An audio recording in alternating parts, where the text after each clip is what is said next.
Join us every Wednesday for InFocus, a weekly talk show produced by the St. Kitts Nevis Information Service, where we provide exclusives with key persons within the government and discuss pertinent, relevant, and interesting matters that affect us all. Tune in every Wednesday, live on ZIZ Radio and streamed live on Facebook at SKNIS Media and ZIZ Online. InFocus, your government, your business.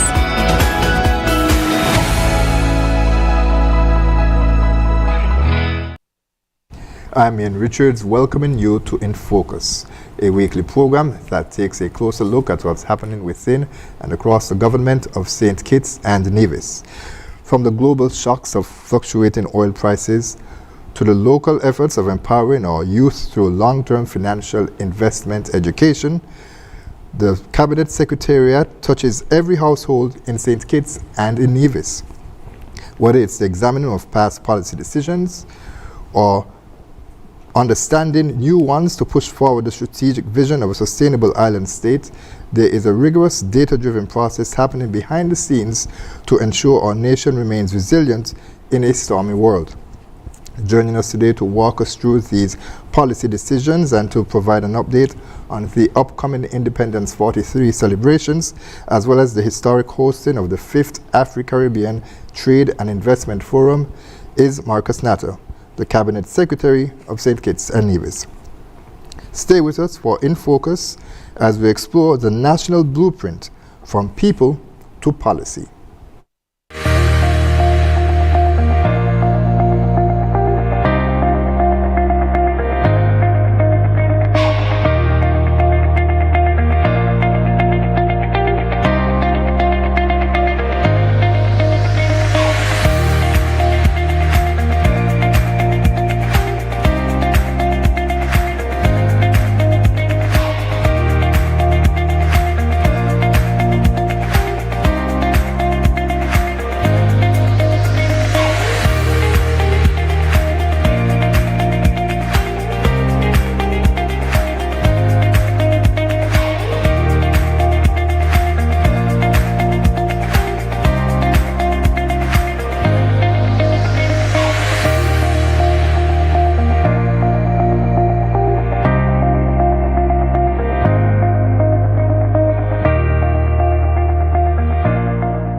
Thanks for staying with us and allow me to welcome back to InFocus a regular guest, Cabinet Secretary Dr. Marcus Natta. Dr. Natta, welcome. It's always good to have you. Thanks for having me. I appreciate it. Okay. So there's a lot that we have to get into, and of course you wanted to update the public on the work of the Cabinet Secretariat. And as I mentioned in the opening, of course, it touches quite a number of issues that the government has. You have to play a role in influencing and helping to shape what takes place. And so we can start with the most recent policy initiatives of the government. And of course, that would be the economic relief measures that the government, the Prime Minister himself announced during a national address to help to ease the cost of living that was imported because of what's happening in the Middle East, the conflict in Iran, of course. So tell us about some of the primary factors that went into the decisions to have these specific targeting of the relief measures.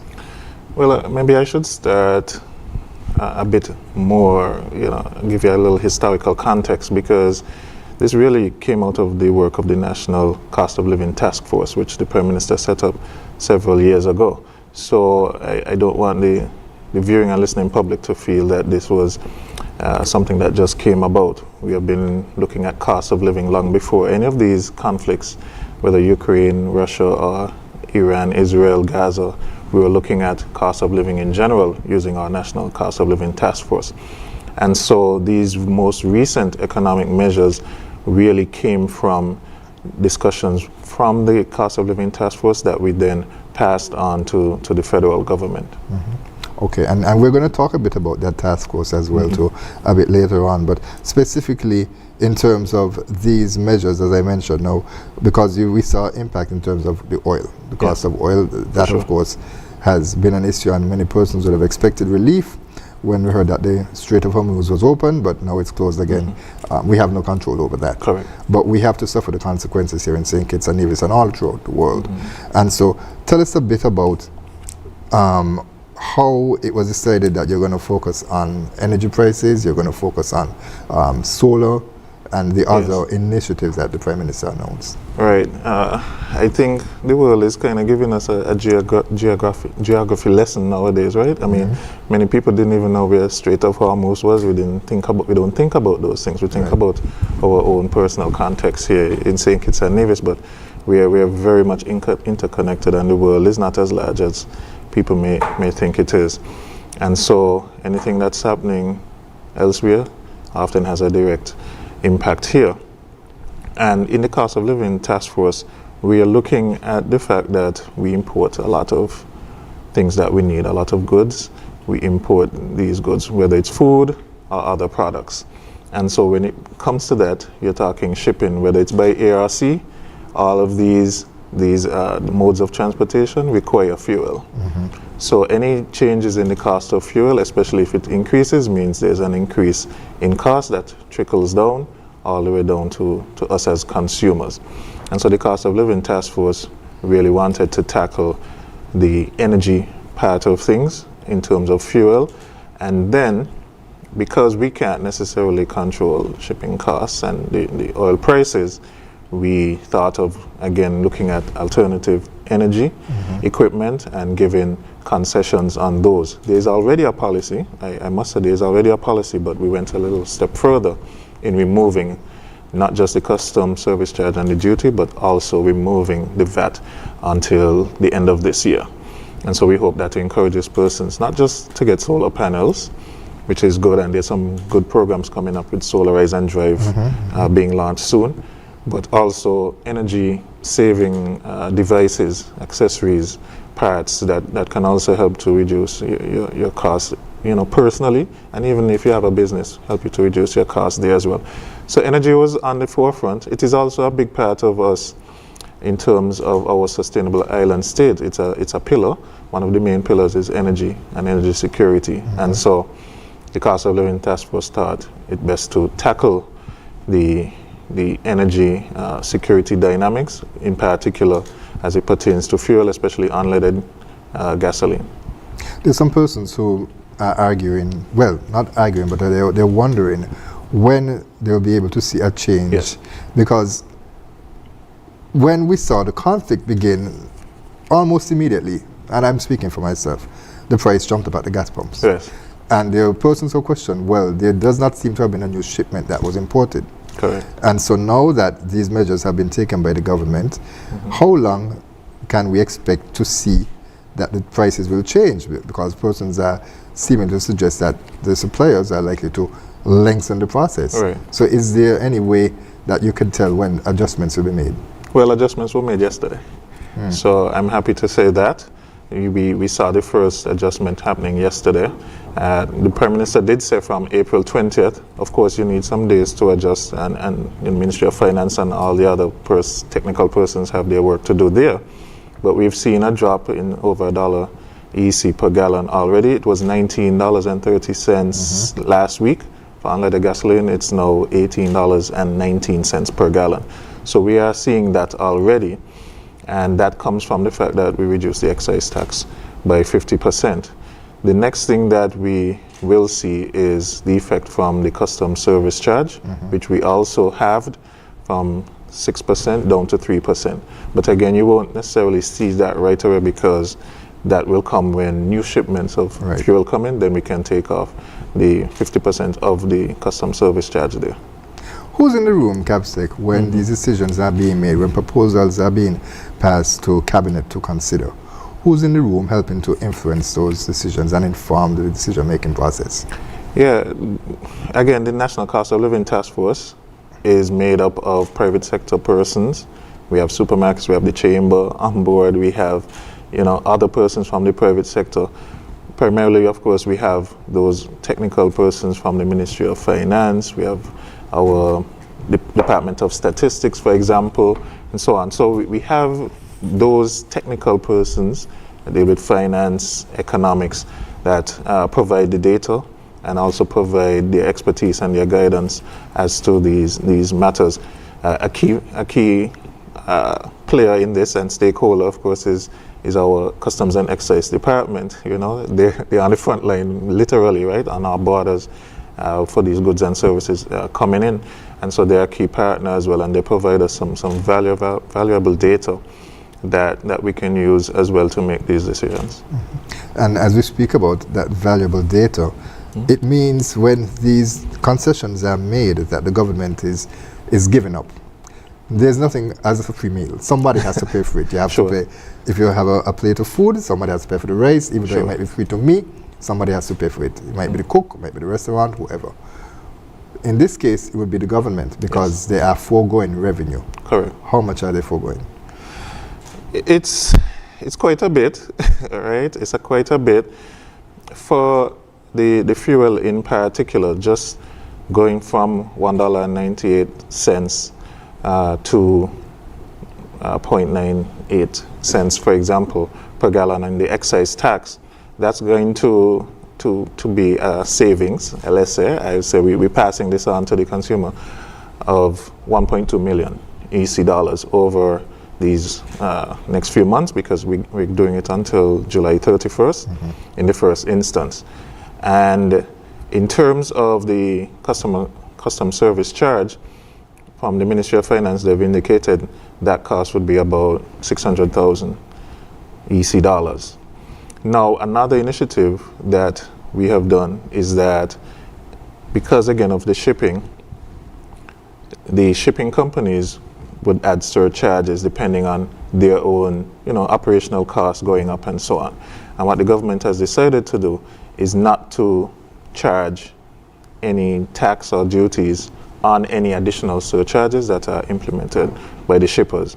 So that's a little bit more difficult to quantify because you don't know when surcharges will be placed, you don't know how much. But again, I think that would be a significant amount based on what we are seeing happening in the global environment with shipping costs going up. But again, the government is absorbing all of that and not taxing our people there. So if we add all of those up, and even the alternative energy equipment, the estimates are that's about maybe $500,000 EC dollars, depending on how much equipment people bring in. And so I believe conservatively, I can say it's probably over $4 million EC dollars that the government is foregoing, at least up to maybe July, the end of July, thereabouts. And we don't know what will happen necessarily after that. So it's a significant amount. Right, we don't know how long this conflict will last. Again, sometimes we see signs of light at the end of the tunnel, but then things... It goes away very quickly. Yes. And the thing about it, Capsec, is that, of course, the Prime Minister, he's the Minister of Finance. Yes. But he's always very passionate about shielding and helping persons along the way so that they are able to not be burdened by any sort of external factors that unfortunately would fall on us here in St. Kitts and Nevis. Correct. He's a physician, right? So I guess that comes from it, caring for people and so on, and that's part of his personality. But without taking you into the cabinet per se, I mean, these are a lot of the discussions we have in cabinet. How can we mitigate against external shocks? How can we shield our people? How can we help our people to go through and navigate these increases in costs of living? Things like you rightly said at the top that we did not cause, right? But we have to deal with. How do we do that? And so a lot of the time in cabinet is often spent, after the formal documents and so on. A lot of it is spent for us trying to decide how can we really help our people and lower the cost of living, improve their lives, improve health, all of these things. And so the Prime Minister is always keen on that, and that's always in his arguments and discussions with us as to how can we really help people.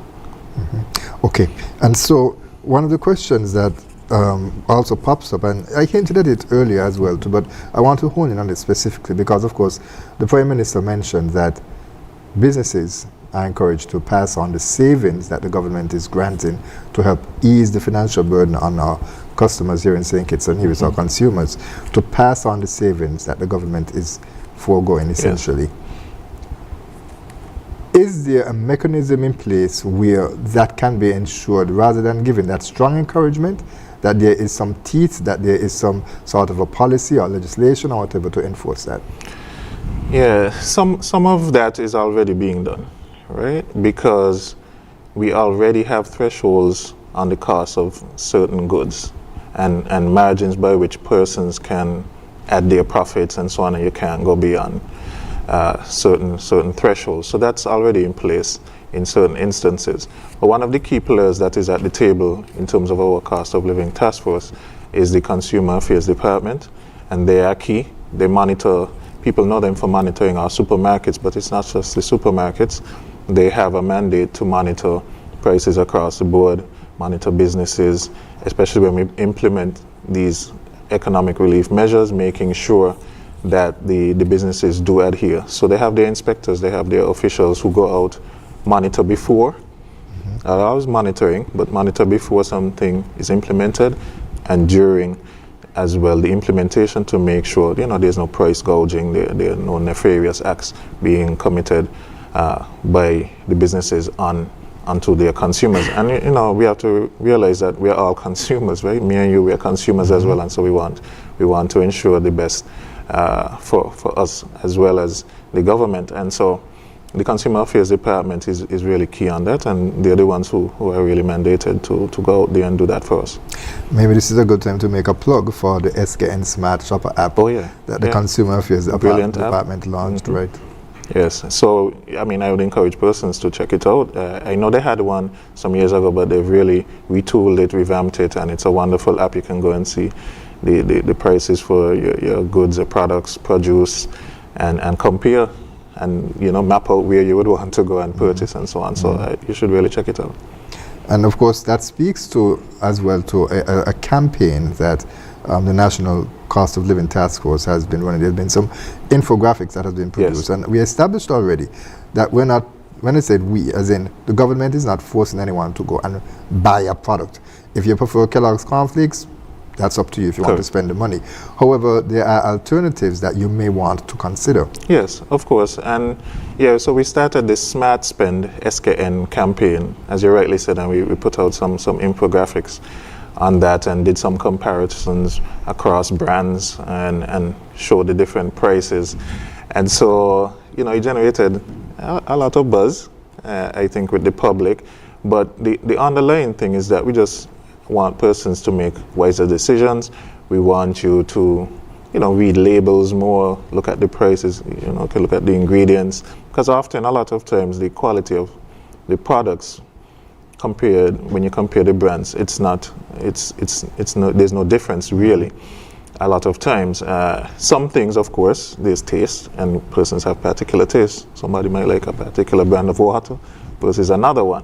But fundamentally, the quality of the products often are not very far apart. And so our goal with the Cost of Living Task Force was just put that information out there to try to generate a different sense of and thinking amongst our people when they go to the grocery store or go to the supermarkets, and just for them to look at the products a little bit more carefully and just make better decisions, decisions that can help you, whether it's your pocket or your health, as the case may be. But the government cannot dictate to persons their choice. Everybody has a choice, and so if you want to choose a particular brand, you choose that particular brand. But as a Cost of Living Task Force, we were just putting out that information to give people that sense of, look and compare products.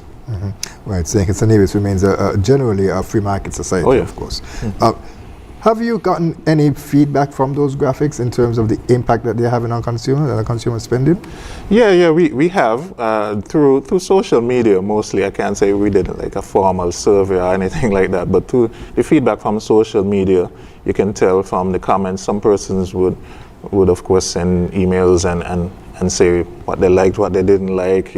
Some of it we tried to make it a little humorous as well, and so we had a little humor mixed in there, and so persons appreciated that. I think overall, any feedback we got, whether positive or negative, is good, because that means people are engaged, they're looking, first of all they saw the graphics, they digested it, and they were able to give some sort of commentary, whether it was positive, negative, neutral, and so we're reaching people, and that was the most important thing. Can you tell us of any major initiatives that the task force is pursuing? Right now, we launched some months ago a national business survey where we sent a short survey out to all the businesses that we had contact information for via email. We did a QR code as well, and just asked some questions just to get a sort of baseline scenario as it pertains to the cost of them operating their businesses. So we did from large businesses right down to some of the micro businesses, and we've gotten some good feedback. I think when I looked the last time, it was about close to 250 responses that we received. As in, and those responses represent different businesses? All of those were different businesses, small, micro to large. And the statistics department, we're doing it in partnership with them, as well as the consumer affairs department. And so that will give us a nice baseline as to where persons are. Initial maybe responses are already there for us to sort of analyze. And so we'll probably put out a report on that and use that to build on another survey, because this was really just a primary initial one. And we want to go a little deeper, especially now that things have changed so dramatically over the last few months, and see how we can get a sense of the business environment right now, and then use that information to funnel into what other maybe relief measures we need to do, what other policies we need to put in place. And of course, say yesterday, that would be Tuesday the 21st, Right. the Social Security Board held a consultation with stakeholders at the Marriott. And of course, included in part of the discussions were the Chamber of Industry and Commerce and Mr. Trevor Blake, who is the immediate past president. Right. He was there.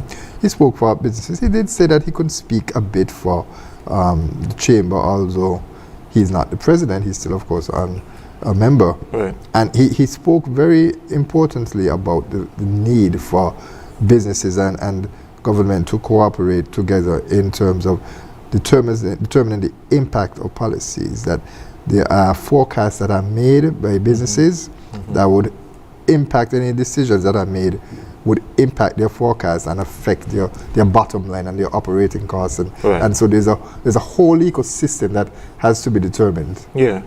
And I mean, we're all intertwined. That's the thing, right? I mean, of course, government is always keen on making decisions that are informed, right? And so, as the case maybe, as you rightly asked me, who's at the table when we're making certain decisions, we bring in some of those persons. You can appreciate that the government, if it's making a decision, often the persons in the room might be mostly government persons, but we also include the private sector. The Chamber is a good stakeholder and partner with the government on a lot of initiatives, a lot of committees that we set up, and so we get their insights. But beyond even the Chamber, we have a small business and entrepreneurship ministry now, where we tap into, for their own members, quote unquote members, small businesses, micro businesses, and we bring in those people as well from time to time to get a real, as we might say locally, on the ground sort of perspective, and that's important in decision making. Of course, sometimes, as you can appreciate, depending on the circumstance, there's really not time necessarily to bring all the key stakeholders together, and so the government may have to make some decisions, separate and apart from those persons, but in their best interest always. And you spoke about the small business. We had a team from small business last week. Yes. They were promoting the Building Bankable Business, which of course government is initiating to help micro businesses and small businesses to understand the importance of record keeping, to helping them to reshape and reorganize their businesses in a way that would make it more attractive for investments or loans. And so that's certainly something that the government is doing as well to support the growth of business here in St. Kitts and Nevis. The Prime Minister has been keen on stressing entrepreneurship is an important part of moving St. Kitts and Nevis along economically and of course towards a sustainable island state. Right. All right. So Dr. Natta, in terms of the decisions that are made now, and as we reflect on the policies that the government is making, as I mentioned, the Cabinet Secretariat is imbued with a lot of decisions that are helping to move along the process. And there's the policy unit that you also head a part of. Tell us a bit about that. Yeah, when I assumed the office in 2022, this unit didn't exist. This is something that I advocated for, and I'm glad that we have that now. So we developed a policy and research unit primarily because, again, we want the decisions of cabinet to be data-driven. We want them to be informed decisions. And there were a lot of things that in government, and it's not just our government, I don't think, that are done by practice, by precedent. You get the phrase like, well, this is just how we've done it all along. We've done it this way for all these years and so on. But there's often nothing written. We've gotten a lot better over the years, I must say. I've been in this service for a little bit, and we've gotten a lot better in terms of really documenting things, but we're still not quite there. And so one of the main things I wanted the Policy and Research Unit to do is to capture the national policies in particular that we have, and any gaps that we find, either encourage the ministries, work with the ministries to develop these policies, and for us to be sort of a repository for some of these, not to replace the archives, right? Mm-hmm. But in terms of the policies, to be a repository there where persons can just come and see those. And so far we've been doing a good job there.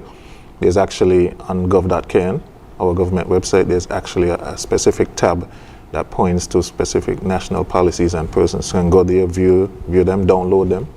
So students doing SBAs and so on, they can go there, see the youth policy and so on, and download it, read through it. Mm-hmm. Right, okay. We're going to take our first break. Sure. Before we get a bit more into the policy unit, because time is ticking by.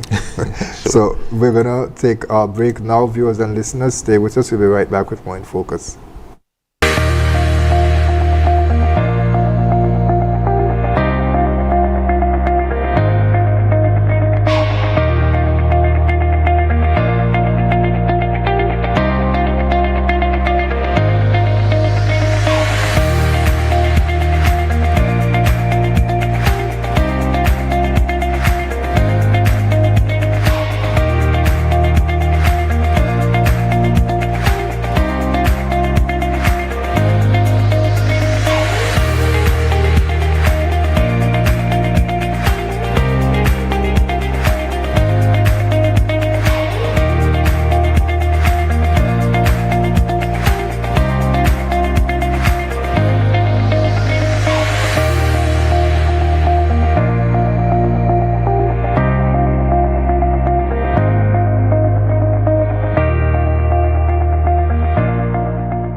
What if your child's journey to wealth could begin with a single step? Through Aspire, every young citizen aged 5 to 18 receives 1,000 EC dollars, half in savings, half invested in their future. Financial education for life.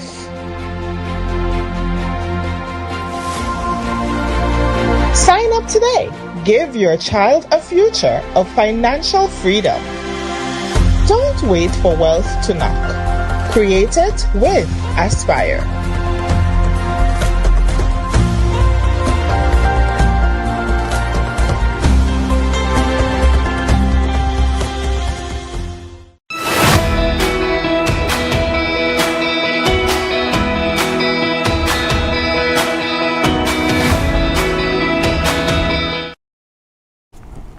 Welcome back to InFocus. We continue our discussion with Dr. Marcus Natta, the Cabinet Secretary in the government of St. Kitts and Nevis.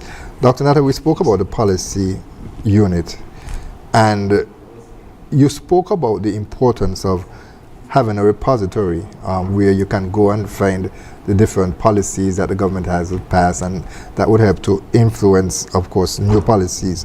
Can you speak to us about having the value of such a repository towards the work of the Cabinet Secretariat? It's critically important because, people don't like to be bounced around too much. And if you can have a one-stop shop, so to speak, that always augurs well for persons. And so that's what we're really trying to do.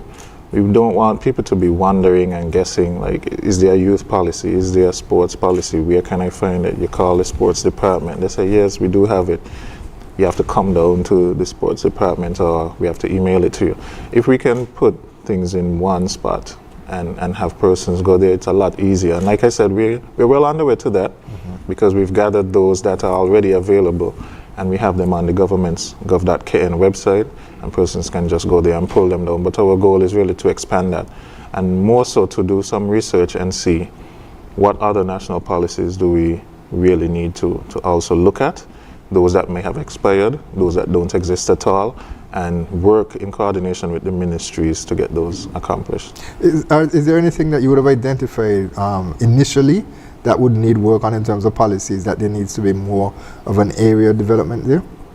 Well, the national indoor air quality, right? That's one that we're currently doing, and I come from that space before I came into this position, where I learned a lot about air quality from my good colleagues at the St. Kitts and Nevis Bureau of Standards, and so it's a big issue for us here in the region and here in St. Kitts and Nevis, and so that's one of the first ones we've tackled. Okay. In terms of having these policies posted online, that also fits into government's e-government strategy. Correct. As well. Yes, correct. And making information more easily accessible to persons, that's one of the goals of the government as well. How would you say, as the government and the policy unit develops its evidence-based research, how would you say that aspect of it has developed over the years since it was launched? Because of course, as you rightly said, there are a lot of gaps. And we see in St. Kitts and Nevis and across the region, we unfortunately are not the best at keeping records, as you would have recalled. So how would you say that those gaps in terms of strengthening the systems to support the research of the work of the policy research unit has been going? How has it evolved? I mean, it's been going well. Again, it's new. And so we are getting a little foothold because persons now know that this unit exists, so when my officer, my analyst reaches out, they're a little bit more, amicable in this sense and free to give information, right? It's because nobody has had previously maybe asked about that particular information. And so the work is ongoing. It has been going well. We're getting the cooperation, what we're doing, even having like a social media presence for the Secretariat and highlighting what we want done. That helps a lot. And we have plans for national consultations. We have done some consultations with persons, and we try to have a presence in spaces where we have various ministries meeting as well. So public sector investment planning committees and so on. So we try to have a presence there so that we can encourage that sort of partnership with our office. During our break, we would have run a promo for Aspire. Yes. Which, of course, we have been doing over the weeks. We didn't just run it because you were here. Actually, I normally have an Aspire pen, but I can't seem to find it. We'll have to get you another one. Somewhere. Absolutely. I welcome that. Talk to us a bit about Aspire, for those who may not be aware still. Yes. And I don't know, there are persons overseas. So, yes. But everyone locally, I think, who have heard the term Aspire, even though they may not understand it fully. Talk to us about Aspire. Well, I love Aspire. So Aspire is my baby, or one of my babies maybe, and I'm happy to chair that task force. And back in 2023, the Prime Minister made the announcement of a financial empowerment and educational program that he wanted to launch for our citizens between the ages of 5 and 18. The name Aspire was nowhere around. It was just this idea, this concept. And so I was charged along with some very, very good persons, way more intelligent than I am in that particular space. And we formed the task force. Eventually did a whole competition, got the name Aspire. And we launched the program officially during independence in 2024. And the program is a 3-phase program, as I like to say. One is a cash savings account of $500. And currently that's housed at the St. Kitts Nevis Anguilla National Bank with an interest rate of 2.5%. Then the second phase, which is the investment part of it, where we have each Aspire participant will get $500 EC in investment shares. Currently we're looking at the cable and the St. Kitts Nevis Anguilla National Bank for those shares, and we are still actively working on developing that investment. So it's a little bit tricky, but we're working on that still. And then the third phase, which I consider the most important phase, is the financial education, financial skills, financial empowerment part of the program, where we go into the schools, embed it in the curriculum, and have the students learn not just what we learn, like saving and budgeting, but investing, how to make your money grow, how to make your money work for you even when you're sleeping, and learning how to spend money wisely and so on. So that's, to me, the third phase with the financial education in the schools is the most important phase. And we saw recently that it was being piloted. I believe it was in 2 schools in particular. Yes. Tell us a bit how the pilot is going. Yes. First we started out with some train-the-trainer workshops with the teachers, teaching them how to teach, that sort of financial education side of things. And now we're doing some pilots. We're in the Washington Archibald High School as well as the Bastia High School. We hope to do some work in Nevis. We have a representative on our task force from Nevis who is working with the schools in Nevis as well.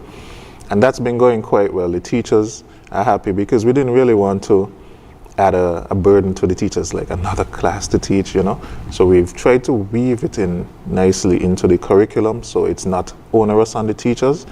The teachers so far love it. The students love it because we use a lot of techniques, games, storytelling, scenarios, interactive scenarios, and so on, to bring across the message of financial education, literacy, investments, and all of that. And so it's been going quite well. And what we're doing is evaluating those pilots and looking to see any kinks that we need to, smooth out so that we can eventually roll it out. I can't say we will roll it out in the new school year to all schools yet.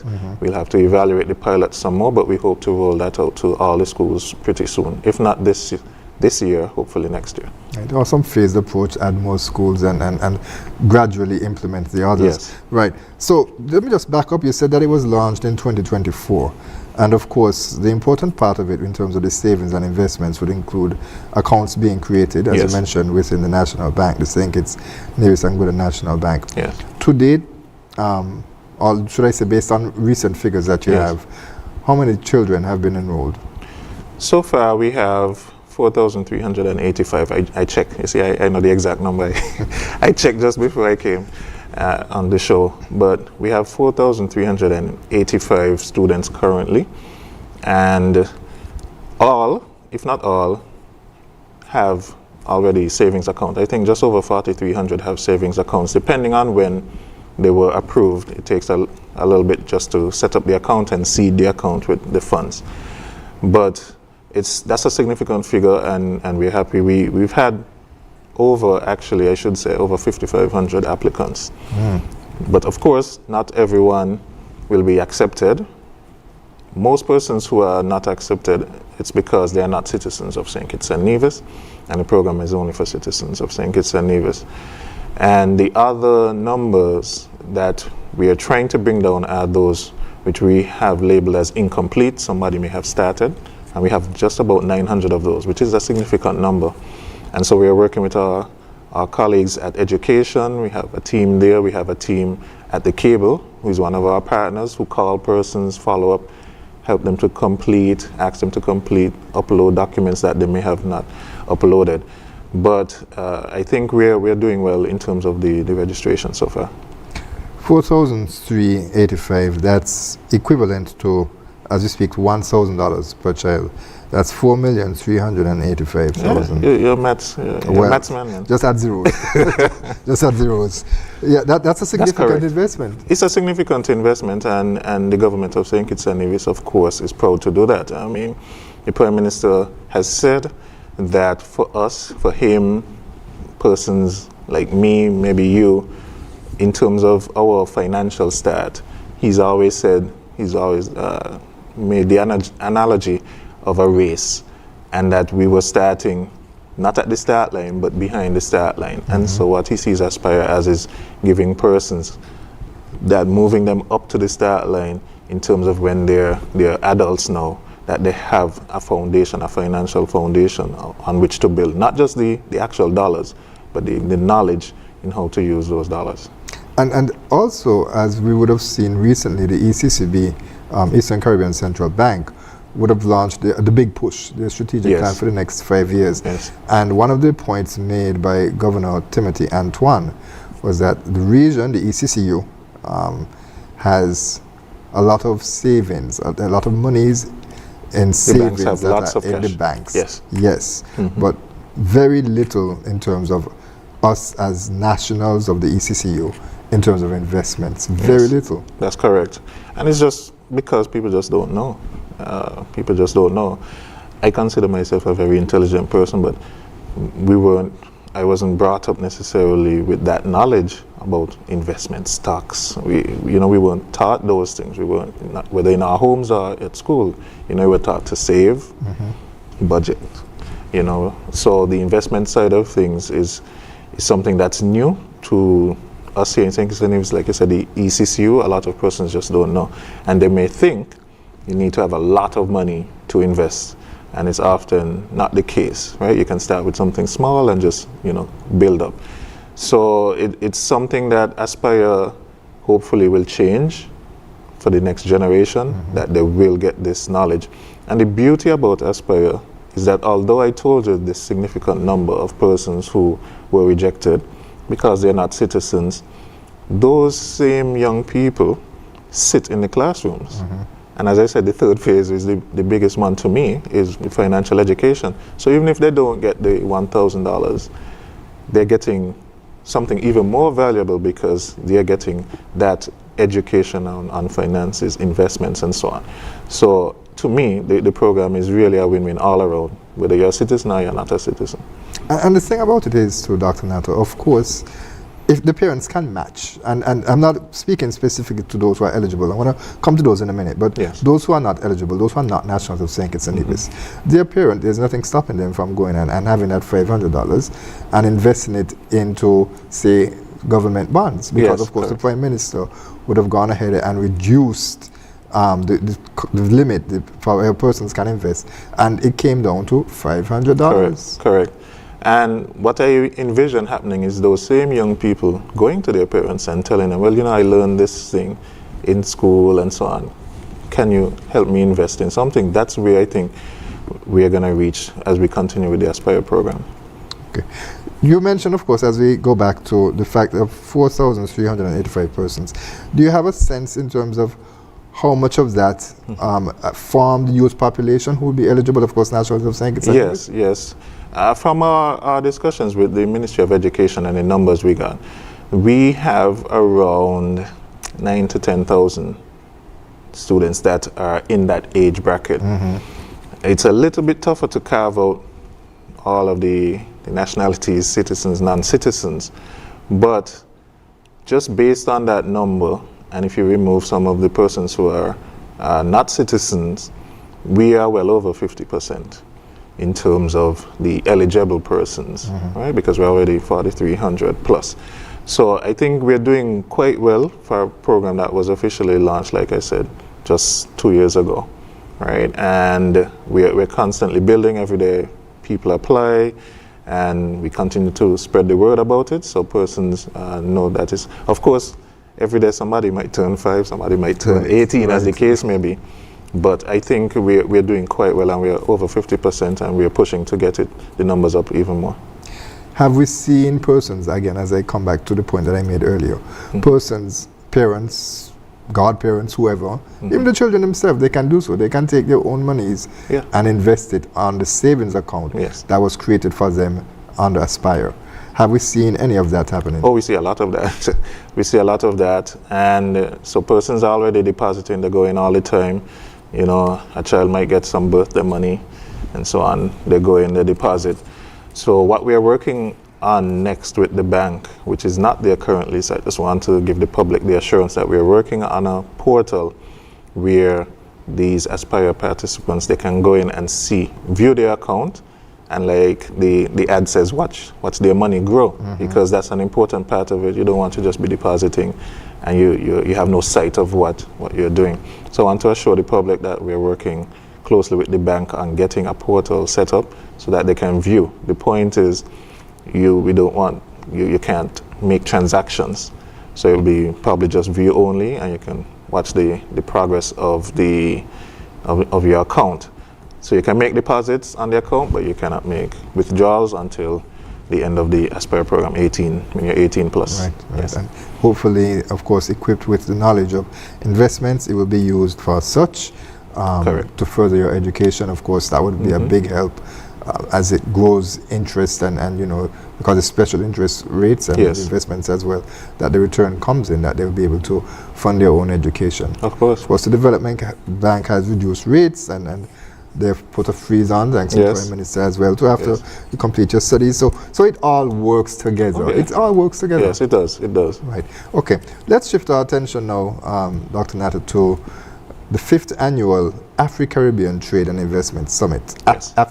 Forum it's called. Yes. It's going to be held here in St. Kitts and Nevis for the very first time.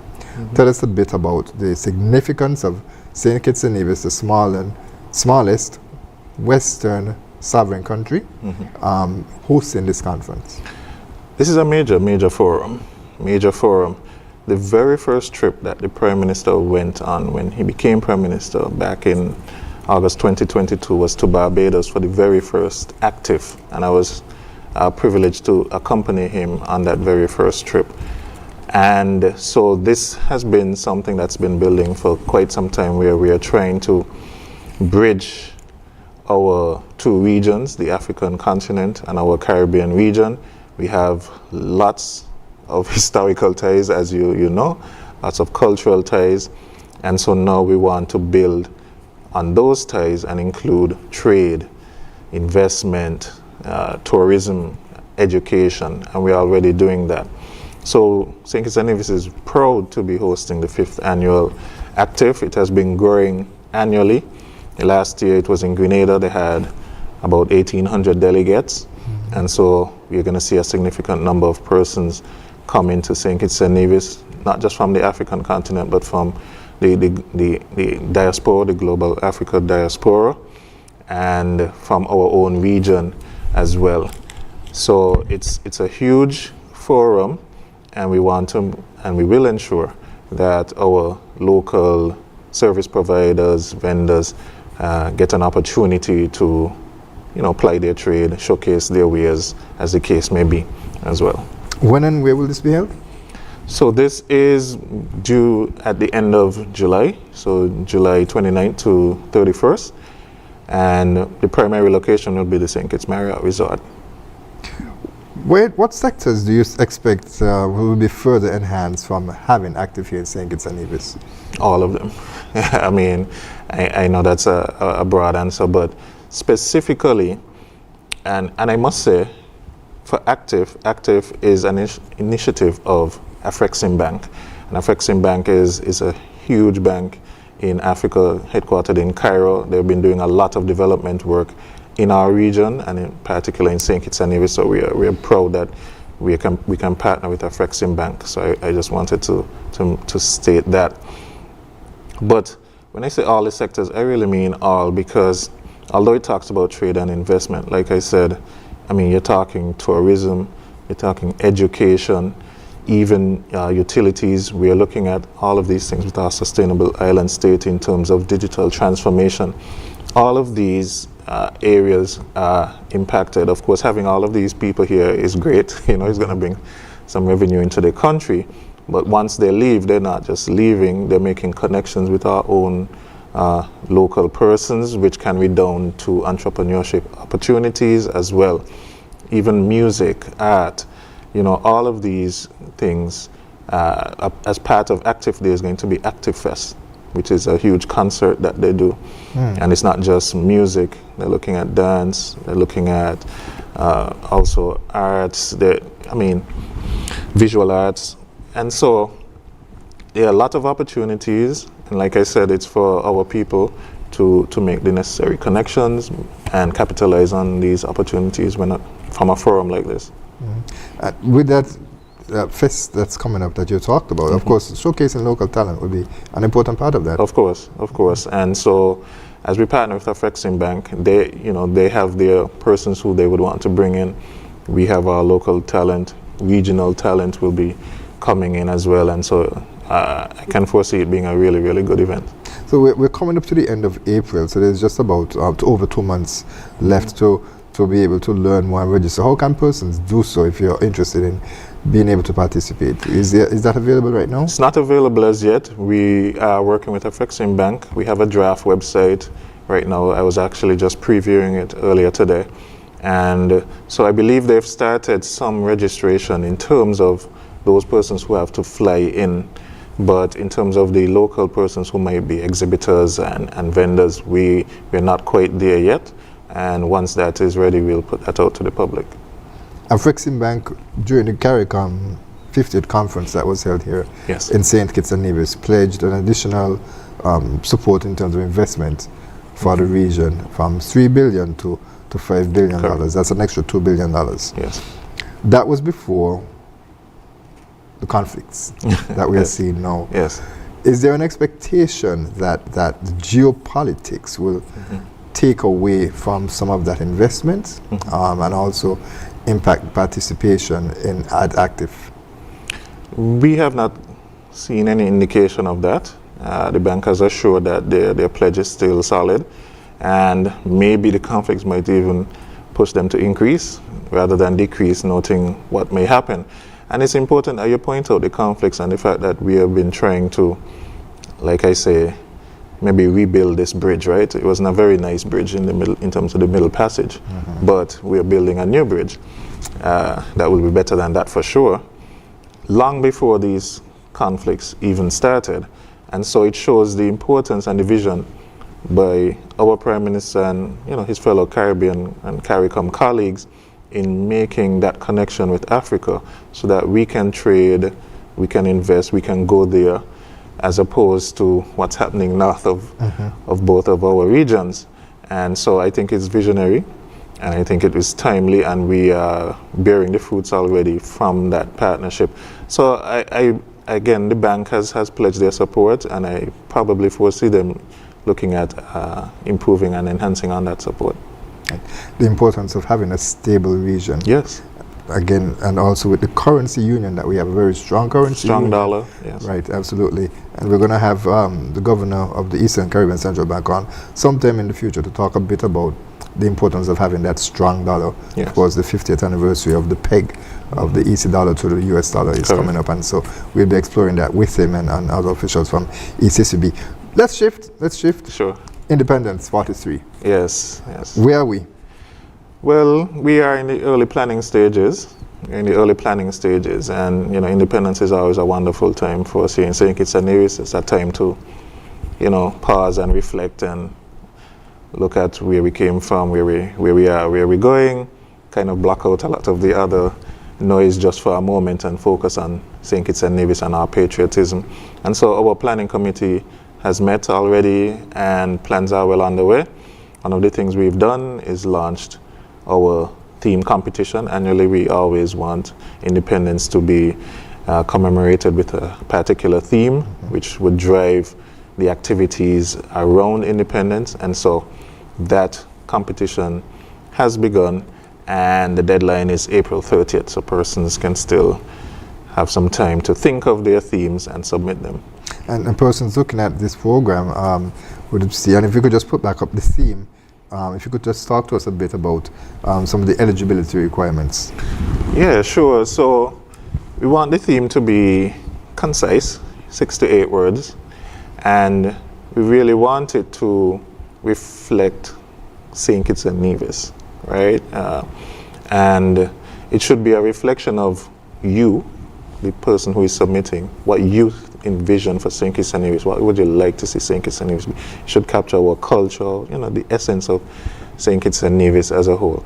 And of course, you want it to be catchy, nice for young students to hold on to, remember, and recite easily, that sort of thing. So again, it's open to all citizens of St. Kitts and Nevis, whether you're here in St. Kitts and Nevis or you're abroad, you're a Kittitian and Nevisian, wherever you are, you're able to submit. There's a QR code you can scan. It's an online form.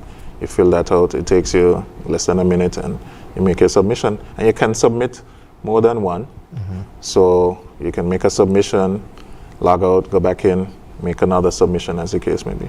All right, and again, persons watching, the QR code is on the screen, so you can go ahead and scan that right now. But there's a deadline, Capsec. There's a deadline right there. Yeah, so the deadline is April 30th, the last day of April, which is next Thursday, I believe. Yes. Next Thursday, yes. Just about midnight, we will close it off. So persons have just over a week to make their submissions. I glanced at, I don't look at the submissions. We have a special committee that will review those, so I don't look at them, but I've just glanced at the numbers, and we have over 120 submissions at present. So that's quite a few, and so we look forward to receiving some more. Yeah, I was going to ask about that, how many to date. Is that on track with what we've seen last year, or is it a bit lower? It's on track. Persons, as deadlines approach, you know, something that's when people get kind of going. But last year we saw just over 200, and so I think we're on track. I think over the next week or so we'll see a lot more coming. Are there any innovations? One of the things that I've recognized is that there's always seemed to have been every year, yes, since 2022, that there's something new that was added, whether it be the raising of a flag using drones, whether it be an incredible drone show. We appreciate that. Of course, that was for the 40th anniversary, yes, and it was something special. 45, I imagine, would be the next milestone, as we normally do things with 0 and 5 in terms of commemorations. But last year, of course, there was the inclusion of the West Indian Regiment that went down very well. Can we expect to see any new innovations added to this year's parade? Yes.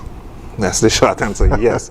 So you're quite right. Each year the organizing committee, we try to do something a little different, a little innovative, whether it's an activity separate and apart or something within a particular activity. Even our church service, we've altered a little bit without losing the essence of it, and added a nice gospel concert to it. So persons look forward to these innovative aspects, like you said.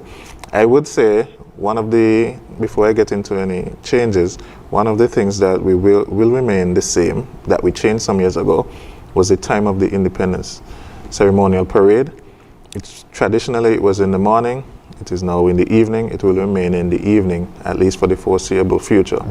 And going back to our earlier discussions, climate change is, a very real thing. The mornings and the days are very warm. Prime Minister is a medical doctor, and he does not like to see people, passing out, fainting. Especially young on the parade, people. especially young persons. And so we've decided to shift to the evening. And even though the evening can be warm, it's not as warm as during the daytime.